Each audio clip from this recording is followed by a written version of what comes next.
Hello viewers, you're watching Gunjur Online. Today we have our guest as Buba Sanyang, is the Permanent Secretary at the Ministry of Local Governments and Lands. We're going to discuss a lot of issues because, as we all know, his ministry is marred with various challenges and issues. So today we will try to discuss more to shed more light on those issues such as land ownership and environmental issues regarding his ministry. So I would not do anything but just to allow him to introduce himself. Then we start the discussion. Mr. Bojang, welcome to Gunjur Online.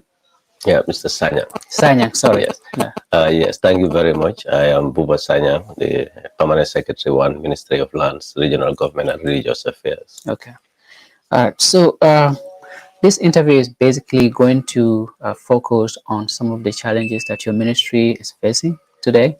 But before we go into that, we would like to know exactly who is Buba Sanyang, like your background, sort of a profile of yourself. Who is exactly Buba Sanyang? Yeah, I am, to give a brief, my working life is, I started as a technician at this Ministry of Lands, at the Department of Lands and Surveys, way back in 1997. And after that, I was seconded to Social Security when the Buba housing project was conceived. And I worked with them to demarcate the Buba housing estate. And after that, I proceeded with the Jabang, Brikama, and Tujareng housing estate for Social Security. Upon that completion, I went for studies between 2011 to 2015. When I came back, I resumed back at Department of Social Security. But shortly after I came back, 2015-16, I was requested by government to serve as Director of Lands and Surveys, which I served for 1 year. Then I got promoted to the Permanent Secretary of this ministry from 2017 to date. Okay, what a colorful profile. So basically, with this, could you tell us your routine work as a Permanent Secretary here at the Ministry of Local Governments and Lands? What do you do, like from morning till you close work? Yeah, Permanent Secretary, as per our mandate, is the chief advisor to the minister and also supervise the activities of the technical line departments that falls under you. You look at policy issues, you look at routine work of those departments, how they work. Under this ministry, apart from the main office here, we have the Department of Lands and Surveys under us, Department of Physical Planning, Department of Community Development, and NGO Affairs, and Directorate of Governance. These are all under us, and we also have all the regional governors, their offices under us, including the councils as well. And also recently we have the religious affairs also move under us. So it's a quite loaded ministry. Okay, yeah. So the first issue that I wanted us to discuss is basically role of the local government and lands. Is it something like your work? Is it something enjoyable? Do you enjoy this role as the Permanent Secretary at the Ministry of Local Government? Anything enjoyable in it? Yeah, in life, challenges is unavoidable, but I enjoy the life in the sense that the work itself, in the sense that that's what I studied. And I cannot study and then just sit at home. I have to work somewhere. And anywhere I work, whether small or big, there will be challenges. But then those challenges are itself a form of way of developing yourself. But then the impact you make on people's life is what is enjoyable in your job, where you are able to see things and see things running and see things working the way people desire. And the way you can help their policy documents to realize what is needed in that unit. Those are the enjoyable part. I know the land administration itself is something that you deal with, something that everybody needs. So where you have to make decisions, and those decisions will not go well with everybody. So in that aspect, sometimes you find yourself that sometimes it's not enjoyable because you will face people coming up with other opinions. But these are bound to happen in life. You have to be able to accept other people's opinions. Okay. Yeah. So if it is something to be detestful, it's basically some of the hard decisions you need to do on certain circumstances. Tell me one unique decision that you made and that was detestful, but like your work asks you to do it, for instance. Yeah, we deal with a lot of, for example, land-related matters. Land-related matters are very, very sensitive. You also go to governance whereby you have to deal with alcalosy, you have to deal with chieftaincies, whereby some of these things are their traditional lineage are there. There are sometimes they dealing with these sensitive issues. Now you have religious affairs. Of recent, we have seen coming up with different sections of people coming up with different opinions and the like. These are all areas of challenge. But then most specifically, I would say land-related matters are more pressing. Okay. Last time we spoke, and then you told me that there was an issue at Daslame. Could you share with us what was this issue? No, that was basically on villages around the borders always have issues concerning their neighbors. You know, they will always be coming in and on and off. But that's why in the morning, since in the morning I was having those communities here to have them to understand what is their issue, what is their problem, what are their concerns. So what are So their that concerns? the concern is basically about the border. Issues around the border. Which border are you talking about? That is the Gambia-Senegal border around Dar es Salaam itself at the border. What is the problem in the border? The problem is not specific to one particular thing. It's like a border demarcation issue. But you know, border demarcation is the actual pegging is the last stage of demarcation, border demarcation. Border demarcation has a lot of other activities that are put in place, especially pre-demarcation activities where you have to do sensitization, you have to talk to people about their rights, you have to talk about overlapping rights, you have to talk about where people have to understand that the border is just a line. It doesn't have to be a problem between the two communities who have been living together for that long a time.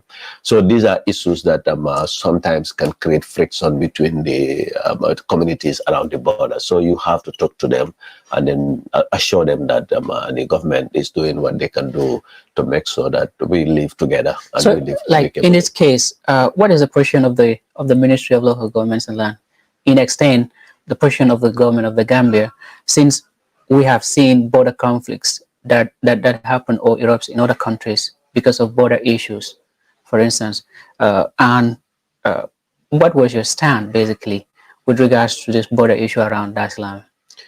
Border issues in general are sensitive and they attract attention. But then our message is people have to coexist. And there are people who live around the border. And these people living around the border is just like us living inside. We'll have our differences, but we'll deal with our differences. So those dealing around the border will also have their differences, but we will deal with those differences. So these are things that can come and go. So, but then in other countries, we are learning from them. We are African Union Border Commission. We are part of it. We have a border commission here. We have other support from other areas that we will see how other countries have gone through their border crisis. Well, other countries have gone through solving their border problems, and we will learn from them, and we will also use those ones, the best practice from them, to make sure that we also work on ours without much problem. So have you met this concerned individuals from around that area? Yeah, we met with the community from that survey. And what was the complaint that the community The forwarded? complaint is generally about where do somebody fall, whether it's in Senegal or it's in the Gambia, something like that. And was it fixed? Borderline will be fixed, Okay. but then on the ground to determine it, you have to go through a process. Okay. All right. So, like my second point basically would be the function of the Ministry of Local Governments and Lands. What is actually your mandate as a ministry? A mandate is to manage effectively and efficiently the land and land resources. That is our mandate. And have you been doing this? Because there seems to be a lot of conflicts over land and land ownership issues in this country. Have you been doing this? Yeah, for sure. The ministry has instruments at its disposal to be able to use the State Land Act, the Physical Planning Act, the Lands and Survey Act, the Land Acquisition and Compensation Act. All these are policy documents that are available at the disposal of the ministry to use to be able to address issues that comes around land matters. But then it has to be understood that land are issues that people have to understand first. There has to be that a general sensitization to the public to understand what are land rights. You know, you might think certain things are your right, that might not be your right. So you have to understand what are land rights so that you respect other people's rights. Has the ministry been doing that sensitization? Yeah, sure. We have been doing sensitization at different levels, but then we also engage in some of the media houses, especially television stations, to see how we can reach out to the general public, especially on the right of different rights that you can have on land. And some of these rights are transferable and some of them are not transferable. You can transfer them to your offsprings. Some of them cannot be transferred. Yeah, so you did mention that the ministry has some powers or some regulations that it work on. Are there any like impediments on the side of the ministry in implementing or enforcing those laws, for instance, or regulations? It's just compliance. People nowadays are sort of trying to be defiant to laws. What happened? That is, I don't know, it's just people, I don't know whether it's because of the newfound democracy or what, but people have avenues at their disposal. If they are not agreeable to a policy document or what, there are courts there to take care of issues, but not to take the law into your own hand. But eventually, what we have been seeing these days is people will not go to courts. They will refuse and sit and then say, I will have to get this by force. So these are issues that I think we need to sensitize people on. But some people might tell you, like when you go to the courts, it takes so much time and most of the cases are not handled properly at the court level. So they resort to their own issues, their own actions. What do you say to this? What happens? Is that a government failure in the on the side of legal issues, or what happened? You know, government in you have three arms in government. You have judiciary, you have legislature, and you have the executive. These are independent bodies. The judiciary's function, the executive doesn't interfere. So, and the executive function, the judiciary doesn't interfere, and the legislative function is different. You have the National Assembly as the legislation, you have the judiciary, that's the courts, and you have the president and the ministers as the executive. So these are three different arms of government. So when the court ruling is given, is the court unit, there is a state division that enforces that. So that is not a failure of a government, but then it's people not adhering to the laws and then want to say the court is taking slow, is taking time, so I have to now resort to my own way. You are doing something that is illegal. All right. Yeah. So let us come to this point here, and that is like you have partners or implementing partners or line departments, like the physical planning. Could you elicit a little bit of what is the role of physical planning in land ownership or land allocation, say, in this country? Physical planning is land ownership and land development. They have more role into land development. They are not determining ownership. They play a role in the development control and housing. They have a unit also, demolition unit. That is also the development control. They have planning unit as well. So that is what comprise. Physical planning is to control development, to direct and manage development, physical development of sectors in the country. And they also implement the what we call the development plan of the area. So they will come up, that development plan will designate areas for different uses. And when you go for the clearance, that's why they will see and say it's within an agricultural zone, it's within a residential zone, or it's within an industrial zone. So they will be able to come up with those because of the land use plan of the country. Have they been doing this? Because some people would say physical planning is not basically doing their job as expected. What is happening there? Physical planning, I would say to an extent that would be a wrong assessment, that physical planning is not doing their job. I think to an extent they have logistic problems. They cannot reach everywhere in the country, but within the area, Can't they decentralize their work? they are decentralized already. They have offices in all the regions. Physical planning at the moment have offices in all the regions. So that decentralization is there already as we speak now.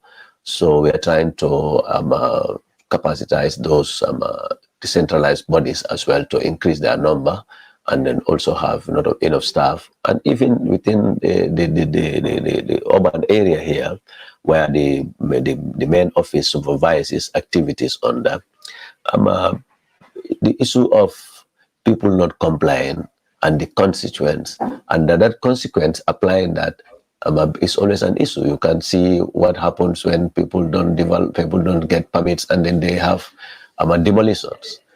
People take it and then wanted Yes, to. we have seen some lands being demolished. Yeah. So in certain communities. yeah. How do you arrive to this point? For example, demolishing some houses somewhere. Demolition will come in different forms. One is like development without permit. Any development without permit, it should be demolished according to the law. Also, there are court rulings. When there is a court ruling, there is a judgment, and this judgment goes through all the process until that ruling is to be executed. Then physical planning is there to help the judiciary to execute that court ruling. So they will be there to help them do the demolition. So are there any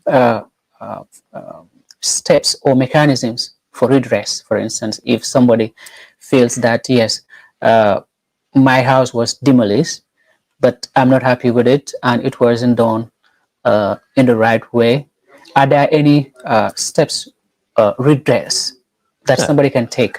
Those are the courts. Because if you come back to us, it will not make sense that the ministry at the arm, physical planning, does the demolition, you come back to us for redress. That might not be efficient. But then you go to the court and claim that what has been done is wrong.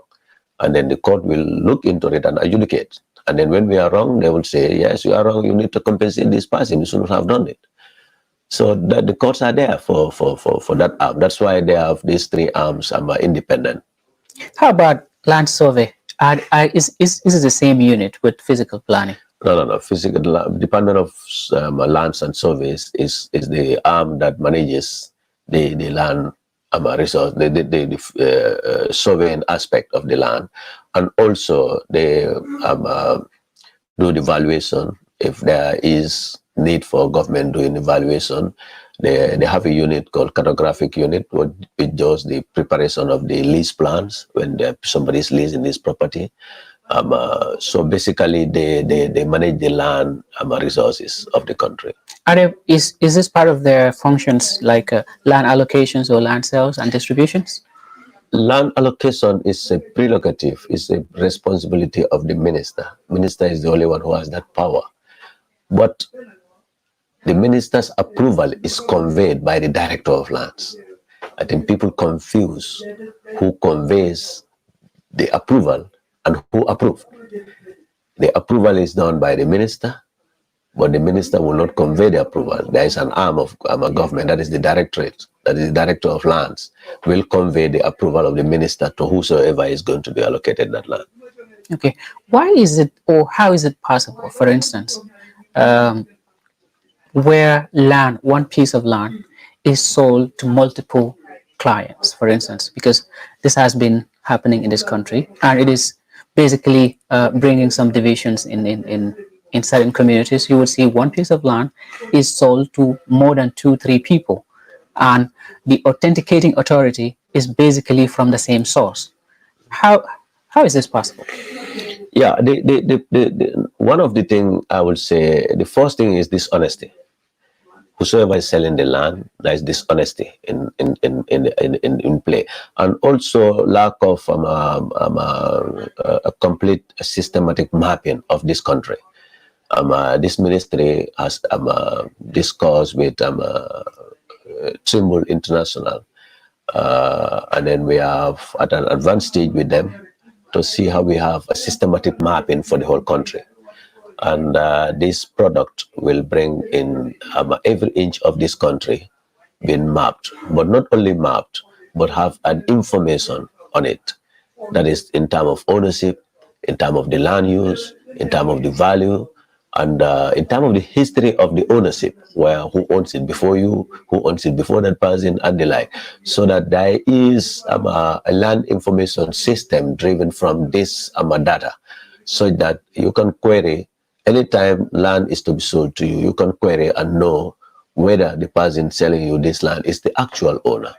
So this is we're trying to get this thing in place, and once inshallah God helps us to put in place, we will take care of a lot of problems. But actually these are happening where, especially at the local level, people will sell land to 2, 3 people, and the authentication system, because of the lack of that record, sometimes people will there will be the authenticating bodies will authenticate a document one or twice. Sometimes it's not their fault. Sometimes, but with technology that we have now at our disposals, how can that happen? but the technology is there, but if it is not on the ground, it's not working. Are you trying to say your ministry does not value technology, or does not utilize technology to efficiently manage its the Gambian resources when it comes to lands and issues like that? That's what I'm telling you, that the ministry is working on, getting the system in place that will do that mapping. It's not just by having a mobile phone that you go to Google and then see things are happening. You think you can manage land with that. That is completely different. You cannot do that with land management. Land is a completely different area. So you can see things on the Google map, but this Google map, the accuracy will be 20 meters or so. So you cannot use that in land administration. So there are certain technologies that are not applicable because of the accuracy level. So, they might be out there, but they might not be ideal for our use. You did mention one word which caught my eye, and that is dishonesty in the system. How serious is it?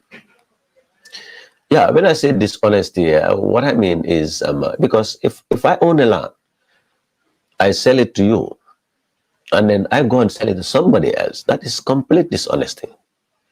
I cannot be dealing with 3, 4 people on one piece of land. Or I give you land at 5,000. After 10 years, it appreciates to 1 million. I want to sell it back to 1 million and give you back your 5,000. That is dishonesty completely. So I think that has also been part of the problem of a lot of people. They will give you land. At the time they're giving you the land, they needed that money badly.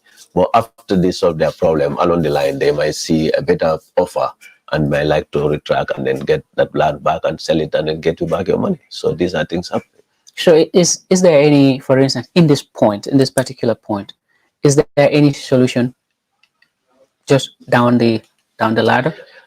Yes, there is a solution. That's why now our technicians, when they go on the ground, they pick coordinates of properties that they have worked on already, so that when it comes back, they go and pick back coordinates. When they plot it in, at least it will give them that this thing has been picked before. So that is a way of helping us at Is the that a time new of. technology that they're using? Yeah, it's a new way of doing things, but not the technology Okay. aspect. But then it's the new way of doing things. We have been people just go and draw a sketch plan, and then come with it. So if I draw a sketch plan, starting from the I-22 to this office, and I draw another sketch plan starting from the ferry terminal to this point, are going to give me two different sketch plans. So it's only somebody who is okay with the system will understand where I'm talking about. But if somebody who doesn't understand will say these are two different locations. So these are things that are happening. But if we pick a coordinate here, wherever you draw the plan, the sketch plan from, it will the coordinates will bring you back to the same point. Okay. Yes. So tell us what is happening in these communities. That is Salaji, Brufut Stresa, and Yundum. Tell us what is happening there as far Yeah. as your ministry knows. Yeah, thank you very much. I think we dealt with this during our press conference, and I don't want to go too much because we've provided a lot of information on this area. But to answer your point, is Salaji is a government layout. Before Salaji, we had Banyun, and Banyun we have the tobacco roads. You have the last ones, you have the layouts in Banjul, because Banjul then was the only state land. Then the state land got extended to cover camp. When it went to camp, that's where we have the canifings, the backhouse, the pipeline, the fajaras, the K points, the canif is this place, vigilos, and the like. These are all as a result of extension of the state land area. Okay. But if we look deeply into our development of this country, these are the areas where you'll have our schools, our hospitals, all our public spaces will be within this area. Government plan areas are the areas that will have all these facilities. That's the more reason you have more concentration of schools around the carnifings and the kotus and the like, because these are government set out layouts. But then it got extended to West Coast. West Coast it included three of the districts, that is Combo South, Combo North, and the Combo Central. So these three districts were included in the state land area. That's why the Brusubi came off, the Nemasu, the Salaji, the Kamafita layout in Brikama, the Social Security layout in Brikama. This came out as a result of that. So Salaji was conceived as a layout way back in early 2000s. How did you do this? How did the government process this? Because indigents were already there. How did you determine that this is government land? That is what I'm saying. Yes. In 1994, March, government designated the Combo South, Combo North, and Combo Central estate land. When you say estate land, I think you understand what that means. That means it cannot be yours and be state's owned. It has to be one. If it is yours, now they designate it to a state land, now it becomes the state owned. Now you have a right of use on that land, but you don't have a right to own. That is what it means. And that is what the law says. If you go to the laws of the Gambia, volume 8, you will find it there. So after this acquisition is done by the state, what is required of the state is also to make compensation of, if it is customary ownership, the user right that you have on that property will be compensated. If it is a freehold where you own the land, nobody can take it. When the state takes it for either public or planning purposes, the government will compensate the land together with the use. So if it is customary owned, you are only entitled to the use under other added values that you put on on the land at the time of acquisition. For example, a fence, a building, or other added things that we put. But the land itself is not paid for because it's already a state land. Okay. Yeah. So were these communities informed that government has taken these lands? That's what I'm saying. That is. Were they sensitized? Because probably the conflict is there. Native example in Gunjur, or let's say in Katong or Salaji, would say this land belongs to my grandfather. But government comes around and said, no, this land belongs to government. But if the communities were not informed, how would they know that this land belongs to the government now and not to my grandfather or not to me? Yes. We are talking about March 1994, when government acquired the land. At the time, there were authorities on those communities. You know, we have to understand the fact that it's not about me, or it's not about me who own the land, or it's not about me who is in the office, or it's not about me who is somewhere, but it's about who is at the authority at the time, who makes that decision. Was it the right person at the time who made that decision? If it is the right party, we are working with 1997 Constitution, even though we believe it's not reflecting our desire. But that's what is existing, and that's what we go by. Do we have to say that today I'm not consulted when they were making that Constitution? It's not valid? Would that apply? It's not the case. I think we have to accept the fact that we have to respect law, and we have to also obey the person at the authority at the time of the action is being taken. Was it the right authority that does it? If it is the right authority, we have to obey it. All right. Combo South, Combo North, where you came from, is a lucrative area for land grabbing. What is this incessant land grabbing in the Gambia? Of your own opinion, basically, why do you think there is this incessant in land grabbing? Yeah, I want to call land grabbing. I don't think there is land grabbing in Combo South, because the state has not entered into anywhere in Combo South to take any land, if the state is going to be considered as grabbing land. But then it's the people who are giving their land out.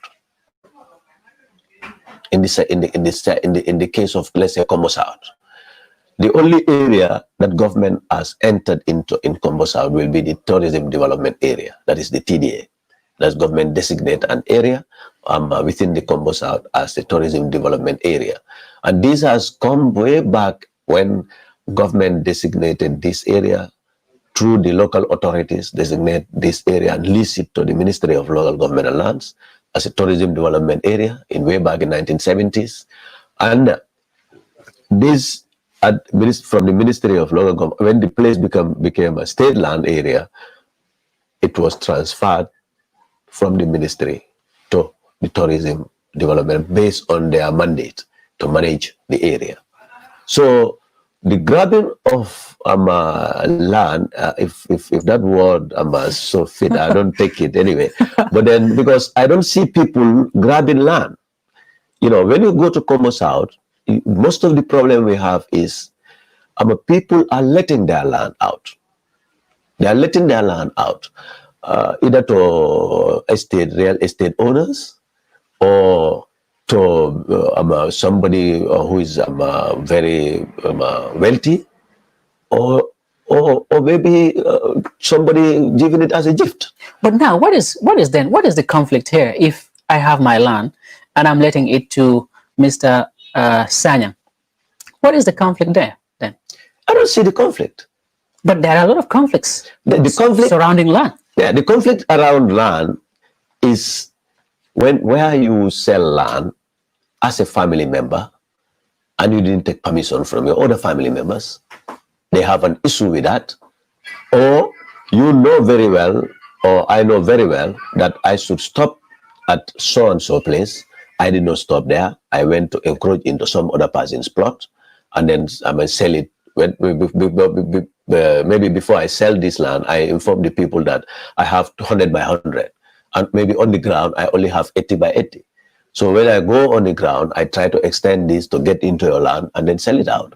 So this will create a problem between us. And because we have to understand that land has turned into very lucrative a commodity within the West Coast region, or I can say the Greater Banjul area. So this monetization of land has put everybody's attention on land. Sometimes a family land will be disposed of, and the way the money is shared, somebody is not happy and said, in fact, I've opted out. I want to go my own, I will sell it on my own. So this will bring problem. So, there are more problems on the unplanned areas than the planned areas. You will not hear a land problem in Kotu, you will not hear a land problem in Fajara, you will not hear a land problem in Brusubi, you will not hear a lot of problem is except Salaji where people encroach into public spaces. All these other layers that government has created and go through the process, you don't hear land problems there. You only hear land problems where the indigenous themselves owning the land are selling their land. Yundum, I would say, is giving somebody his right. Yundum is as a result of two people buying land well before 1994 at Yundum from the indigenous landowners. These two people, after buying the land, after the 1994 coup d'etat, the government at the time set up a commission, and the commission found those people wanting and forfeited those lands from them and gave it to the state. Now the land becomes the state-owned. Whilst with the state decided to give it to, because the state cannot go into selling land, they give it to AMRC. That's why AMRC is set up to recover whatever government has to recover from any asset. So after being with AMRC decided to sell this land in an auction, and it was sold. And an innocent person went and bid it and became the highest bidder and bought this land. So who were these two initial individuals? This initial individual was a former governor, sorry, I would say commissioner, they called them commissioner at the time, Mahmoud Jain of West Coast, and one Mr. I think Malik Cham. I think those are the two guys who got Malik. So who bought them after? The guy who bought it was one Mr. Suleiman Gai. Mr. Suleiman Gai bought it from government auction through AMRC. And after buying the land was with him for a period. Then AMRC, after the road, wanted to take the land back. After the what? After the highway, yes. When the Combo Costa Road came up. Where are we talking about here? Which location exactly? Yundum? You mean you don't know Yundum. The Yundum side? It's just from the airport junction. Okay. Going towards the traffic light, or I will call it turntable on your right-hand side. Okay. Yeah, that is the area. Yeah. But it's not close to the airport junction. It's further up, almost opposite the petrol station, somewhere up there. So this guy bought the land. To make it short, he was deprived his right on the land until the change of government. He went to the court. His right was given back to him. So he came. We gave him back his land. That's all we did. And now the youths are saying that he should not take it. So what is government doing now? No, we gave him back his land. He has his land. But the youths are saying no. But he has his land anyway. If they are aggrieved, we gave them. They came here. We gave them the court ruling. We gave them the forfeiture order. We said, if you are aggrieved, take this to court. If the court said, no, you own it, we are hands off, we give it to you. But in the meantime, the rightful owner remains the rightful owner until the condition changes. How about Brufut? Brufut as well is a similar case. It's just returning the land back to the indigenous people, and it becomes an issue. I don't know, I don't understand people now. The Brufut case is just two families wrote to us claiming ownership of a particular area. So we called them for a meeting. We called the chief, the alkali, and the heads of all the cabilos of Brufut on a meeting. And during that meeting, It was all the people who came to represent the Kabilos confirmed that the place belongs to the Bojankundas. And we also did a further investigation on the ground and then came to realize that the place was owned by the Bojankundas. Then we returned it back to them. The people of Brufut, the Bojankunda family in Brufut, we returned it back to them. The state didn't take it. So what is the issue now there? The issue is the VDC said they will take it from them. They will take it from who? From the Bojankundas, yes. Because they said they have an MOU, internally MOU, that when they get the land, they will make it communal land.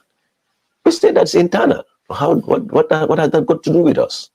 So they said, in fact, we should not have returned it to the Bojankundas. We should have given it to them. But where have you seen my VDC owning a land? We will give it to the rightful owner. It's left to the rightful owner who has MOU with you to give you back in land if he wants to give it to you. If he said he is going away from the MOU, that's not our work. But we cannot take people's land and hand it over to somebody else who is not the rightful owner. If we are sued to court, we cannot defend ourselves. All right. So what would you say with this description that certain critics are saying if land issues are not managed properly or handled properly in this country, it is a ticking time bomb? What is your perspective of that description? Yeah, I would not know what they mean by that when they said it's going to be a problem. But then, as I know, land matters are sensitive matters. People have to respect them. And there are things that we have to understand, that laws have to be obeyed. You cannot sit at your corner every time you want to say, if this is not addressed, it's going to be a timing bomb. But you have got an avenue to address your issue. You don't want to go through that avenue. You want to take the law into your own hand, and you keep saying that this is a time bomb. It's clumsy. So is it a time bomb? To me, it depends on who is defining it. Okay. Yeah, land in every country is sensitive. I would say sensitive if people are ready to take other people's rights and they want to sit on that right, then we can call it a timing bomb. Okay. And those are the kind of issues that we see here. Land rights starts from you. There are 4 ways that you can have ownership in land. One is for you to inherit it from the rightful owner, or it is a right gift from the rightful owner, or you buy it from the rightful owner, or you are allocated by the state. These are the 4 ways that you can own land. But then all these cases, you will lose your ownership or your right once these transactions take place. If you are the indigenous owner, once I've given it to you as a gift, the rightful gift, I lose my right now. It becomes your property. So I cannot come tomorrow when there is benefit on that land. I want to say, I am the one who settled him. I am going to take it from him in that case. That is going to be dangerous. It's only where you don't give me, I don't have to claim for it. But where you give me, where your great-grandfathers give me, and it's confirmed, it's documented, it's proven, new generations cannot come and claim those areas. Okay. Those are issues that we are facing with. So let's look at this. There have been some allegations that your officials in the Ministry of Local Governments and Lands have been allocated lands, supposedly community lands, where your own ministry demarcated for public amenities to be used there or to be created there. How true is this allegation? That is completely false. If it is to be related to communal places, that is completely false. But then we have staff who have been allocated within the layout, just like any other Gambian. But one thing we also have to understand is, what time were these officials allocated, and what was their position at the time? This is what should be compared. Now, because I am a permanent secretary, my position today is compared to a land allocated to me when I was a technician. It's wrong. Is that what is happening? This is what has happened. The current director of physical planning was allocated land in Salaji in 2007 when he was a technician. The Deputy Permanent Secretary, this ministry, was allocated land in 2007 when he was a technician. One of the principal officer, Mr. Fati, was also allocated land at Salaji when he was a technician. Along the road is about 13 years now. They developed this land and they settled in it. And now that they are in a position that they allocated themselves, that cannot be fair assessment. At the time that allocation was done to them, they had no decision saying at those departments. So they were all allocated by the ministry.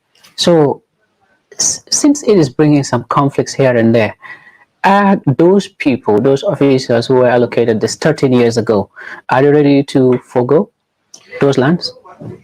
But why? Can you give me a reason? I'm asking. I don't see a reason why I should be given land because I'm a Gambian, I'm given land. So does that mean that, okay, let me put it this way. Does that mean that if you are allocated land and then you now become an employee of this ministry and now people query that you are in this ministry, you have got land and you forgot that land? Would that apply? Was it lawful? It was lawfully applied. For the allocation of these lands to officials like you? Or like others in the Ministry of Local Governments and Lands? Anybody, any Gambian is qualified to be allocated land if the layout is given. The layout of Salaji is more than 900 plots. If you are counting 5 staff from a ministry out of 900, my brother, let's be fair to each other. Okay. These are Gambians. They deserve to be allocated land.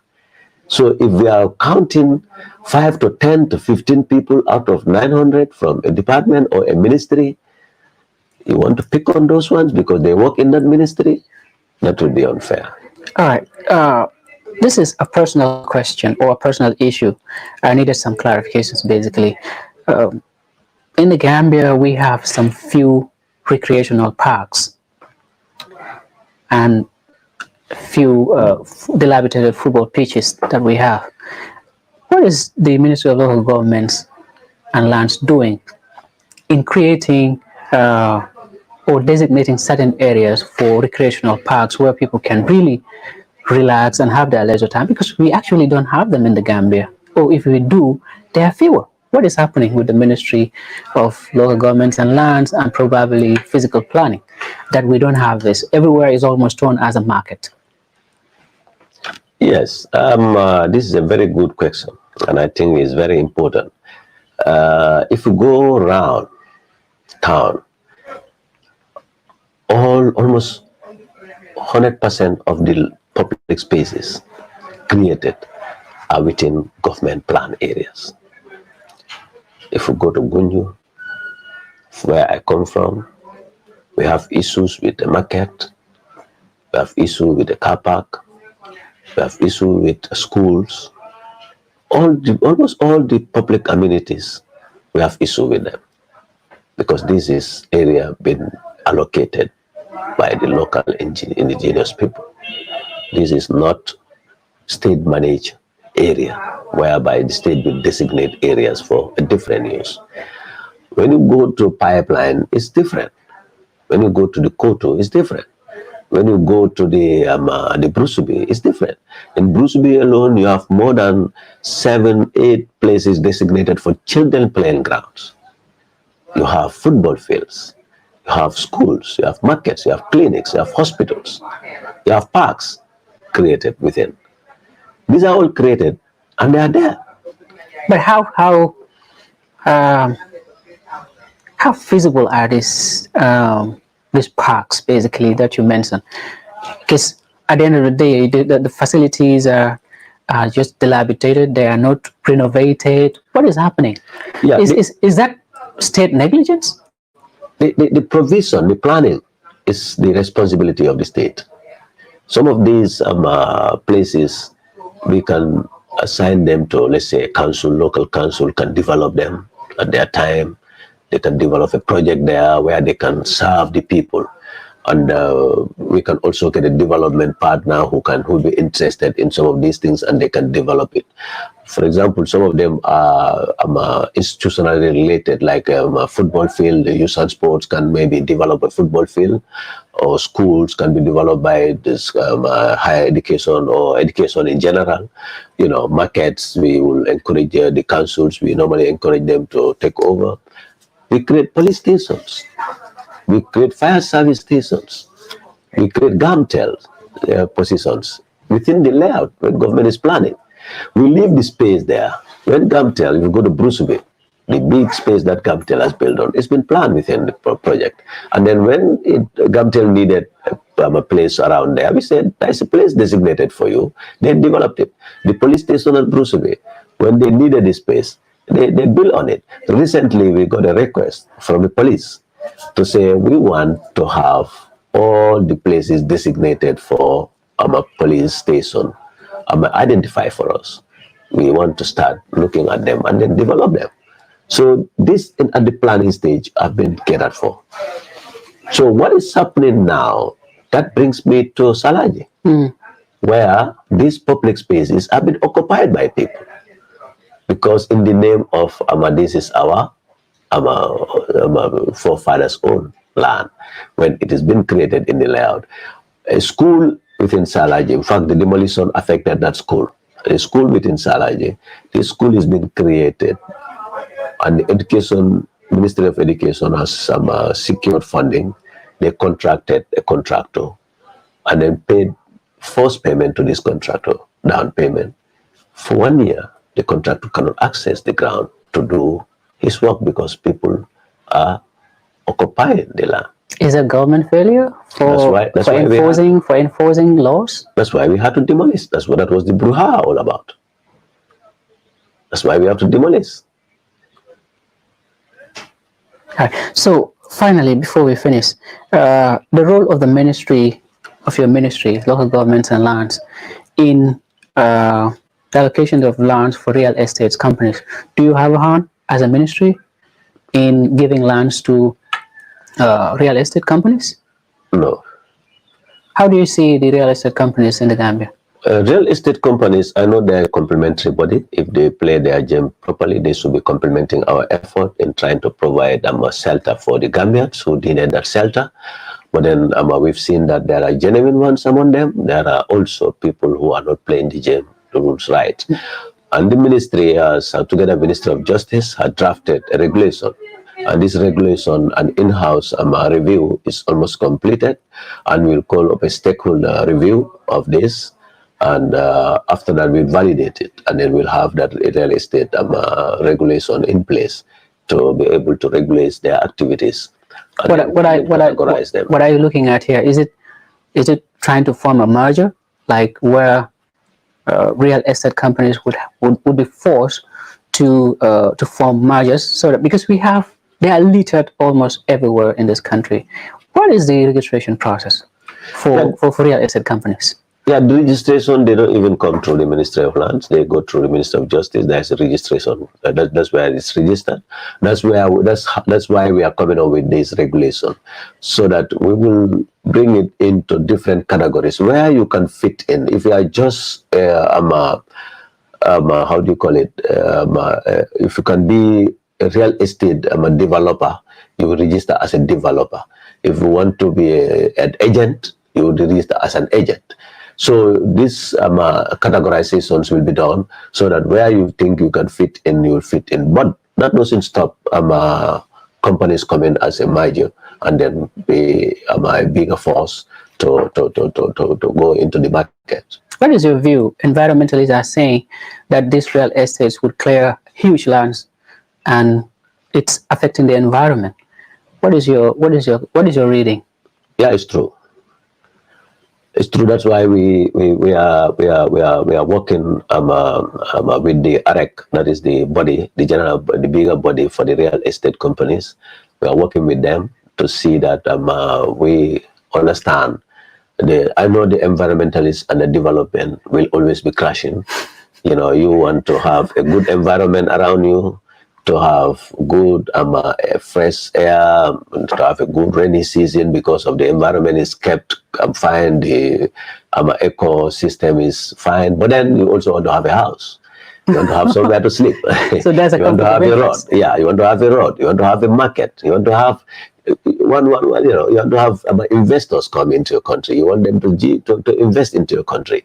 So these two things will have conflict along the road. But what we have to be careful with is one does not have to affect the other. We have to be careful with the environment to an extent that we protect it. But also, environmentalists also will understand the planners to be able to help people and then cater for them. All right. Rent example, issue of view, basically I'm looking at here.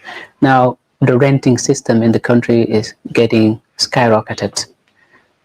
Is there any role that your ministry can play in this, or they don't have any hand in it? No, for renting, especially private properties, we don't have a role in determination of how much somebody pays for rent. No, we don't have. Okay. Finally, what is your word to your critics? Probably, what would you want to tell them?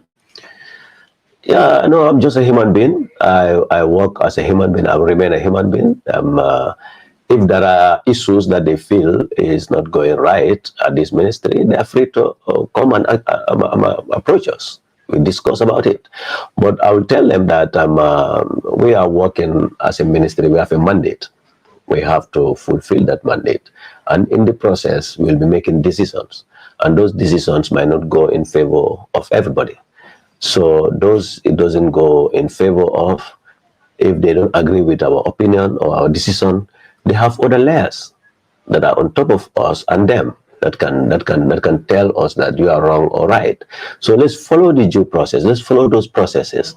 If whereas you are agree with our decision, move to another level and then challenge us there, so that maybe when we are wrong, that level will tell us you are wrong, and then we rectify it, rather than people just try to sit down and then want to use the opportunity on the social medias and other means just to smear campaign against other people. There is one saying which says, "Don't worry yourself over issues you have no control over." I have no control over what people say about me, so I don't have to worry myself about that. All what I have to worry myself about is what they are saying about me. Let it not be true. If it is bad, let it not be true of me. I should be worried about that. But beside that, I'm not worried. You're a happy guy. I am happy. And these things, they build me. They help build me. Because I know in a system reform, in administration, in a system reform, if I send you to reform, if I'm looking to gauge whether you are making impact, I should receive the impact that you are making on the ground. The noise, the criticism and the like will be my gauge to an extent to determine whether you are succeeding or not. But if I just hear silence, I should be worried, because there might be compliance, or you've just been bought into the system. So these are gauges that you can use. If whereas you are in a reform situation, there is bound to be noise. So you cannot avoid that. But let you try, and we are trying to do what we can do within the laws, and then we make sure we comply with that. That's what we are trying to do. I saw a story that you ran on GunjurOnline. That was a reaction of one Mr. Lamin J. Dabo on our press conference, and a lot of it was a bit personal. I'm also preparing a written response, Okay. and I'll pass it on to you to publish it for the general Gambians to judge themselves. Yes. Thank you very much. Yeah. Thank you very much for your time. Thank you. Thank you very much, viewers. That was Buba Sanyang, Permanent Secretary at the Ministry of Local Governments and Lands. My name is Era Esba. Thank you very much for my backup cameraman, who is Buba. We appreciate your time for watching Gunjur Online. Until next time, stay tuned.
Gunjur Fitness Center Body Max.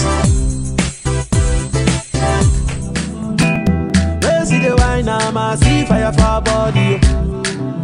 And if you follow me, go now, enjoyment go kill 'em. Baby girl, you bad, girl, the way you whine. I demand over you, girl. I demand over you, girl. Say you are my woman, my superwoman. I demand over you, girl. I demand over you, girl. See the wine, I see fire for body. And if you follow me, go now, enjoyment go kill 'em. Moro Ibanya mbijan do bakandro ko ngalla janna kibaro moy kalka sola bagaso wafu wodan sija ka fontelle ko solar enterprise fo fendi nabe dendi sola la fannala la sola la bundal ndella ko do kuwo ke mole janka sola joran kendo natala dum min nata na ko fanandiya birin gambe jam fo gambe e bantala nga bagasol samba be ton ka do ku kendo be ke mo be ninga do ko ke momo ndi en ka sanji kilin garantie dilale nyin kama ko la do ko lanno si waran ni tema baga sifalle bagaso min bijay fofe nabe dendi sola la bundala la sola la fannala a bagaso sifa be bijay lightning and pumping system ndella fanan ko ke mole min be dendi na ko ni dandal ni kordalla ka jiodi alla nin ka lampo fanan sika ka dialla wo pumping wolbe dendi gadinol nin ku kotal ni la jiko ni la fanga bela lightning wala dimbani ku kotal danno sola enterprise tin ko la kadi fam sola fofe be dendi sola la hajo la janne be loro wato tenta bul bagasol tan adum fana be ku fula la leje bunda fula fana be mbulle fan ka bonan dami anin dula ba fula safonya America ni Europe na fan ka bana wolta dum doron no mote min ka fenken do na te sola la bagasol kana te nyam banko kanja abanta bagasol tan ngata. For more information, call 7171-998. 7171-998. Gunjur Fitness Center Body Max.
My name is Babukar Ikamara.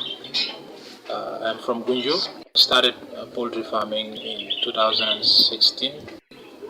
I then named my poultry after myself and my mother, which we both have B as the starting of our names. So I then named my poultry after Best Choice Poultry Farm.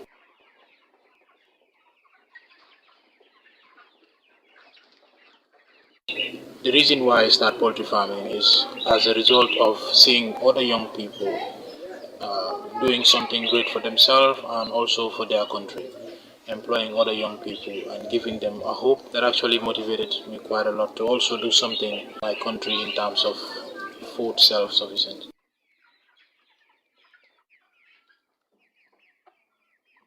Currently, I am working with two people. Those are employed on the poultry side, and they work constantly. So whether I'm here or not, the poultry is running.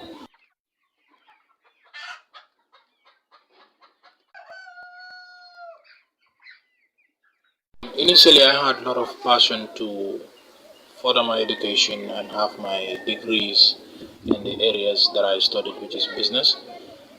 With this, when I started with the first batch in 2016, that was 33 small chicks of broilers. And that 33, I started with them in my personal bedroom. I raised them in my bedroom and I slept in the parlor. And I still have a memorable pictures of all those things. And after that, I sold the entire batch of the 33. So I got like almost some couple of thousand, and by then I had a half scholarship to one of the Asian countries in Indonesia to study business and administration.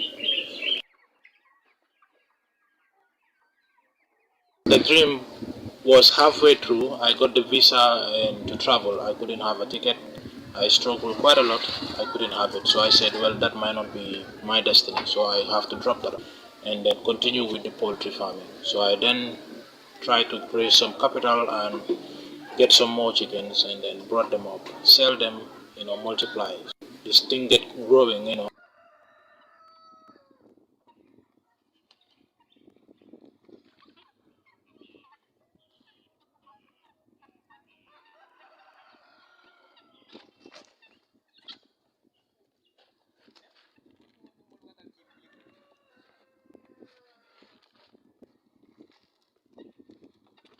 Really, I'm enjoying what I do. So now poultry farming becomes part of my life. Then the second phase of my story was the time I started building a house for them. I then started making some mud blocks. I couldn't even pay people. I have to mobilize a resource from my own house, and I get help there. And then we then built a small mud house which is 4 by 4 meters. The first house is still there. I use it as my museum or historic house. So now I have a couple of guinea fowls in there. Just renovate the house a little bit and put a run there for the guinea fowls to actually walk in when they leave the house. My first market is my family, then the secondary one is the neighborhood. They also buy. I'm not doing much saving, I'm doing a very little saving as I'm doing with plowback. When I have little profit, then I reinvest it into the business. I could do more, I believe I could do a lot because the knowledge is there, the know-how is there, and the willingness is there.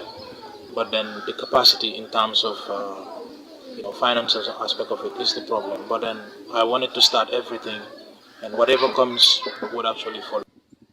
So if you want to consume fresh, if you want to eat healthy foods, you have to consume or buy locally.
Kodiliko, Kodiliko, Salama.